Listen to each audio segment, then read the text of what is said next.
Shalom and welcome once again to Treasures of the Torah. I'm Pastor Matt McKeown, and this week our Torah portion is Behaalotekha. In this Torah portion, we learn about the lighting of the lamps.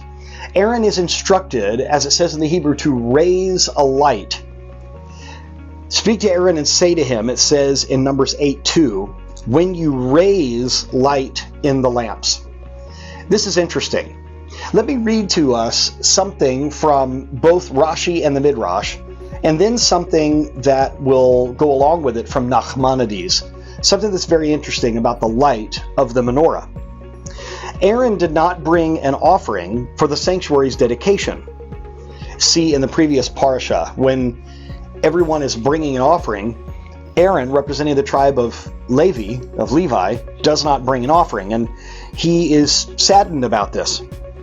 So he doesn't bring an offering with the other princes of the tribes, and so he thought, woe is me. Perhaps it is on my account that God does not accept the tribe of Levi. God therefore said to Moses, go and say this to Aaron, fear not, for you have in store for you an honor greater than this. The offerings shall remain in force only as long as the temple stands, but the lamps shall always give light. What a wonderful encouragement for Aaron. Listen, the sacrifices will only stand when the temple stands. We haven't had sacrifices for 2,000 years rather.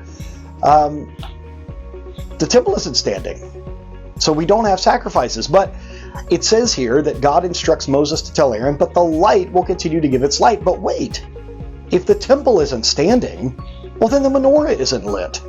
So how is it continuing to give its light? And here is where Nachmanides gives us a wonderful answer. Were not the lamps of the holy menorah also extinguished with the destruction of the holy temple? Yes, they were. But this alludes to the Hanukkah lights, which were instituted at the time of the second temple by the Hashmonaim, descendants of Aaron, and which did not cease.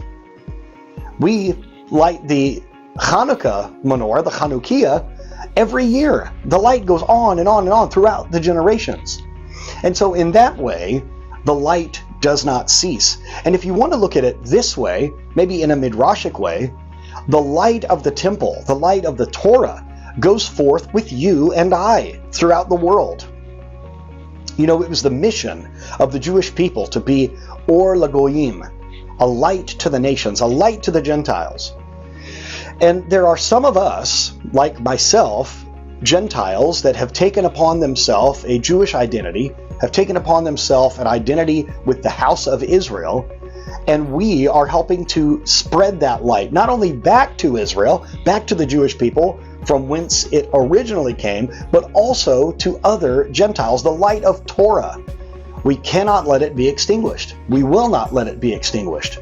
And we need to remember that God's word does not return to him void, and that includes his word, his son, our Messiah Yeshua. He completes his mission of being the light of the world, and he tells us, you are the light of the world as well. So let your light so shine before men that they would see your good works and glorify your Father which is in heaven. That is what our Messiah told us to do, for us to be a light. So although the menorah, the 7-branch menorah, may be extinguished in the Holy Temple because it is no longer standing, we know that the light of the Torah, the light of the world that is the gospel through us, will never be extinguished because the victory has already been won. I pray that this has been a blessing to you this week. We are praying for you and for your families. We wish you all of the peace as we go into Shabbat. If you'd like to study with me at the yeshiva where I study and where I graduated and was ordained, you can do that. It's called Yeshivat Shuvu. Go to shuvu.tv and you can fill out an application there. Thank you once again, and Shabbat Shalom.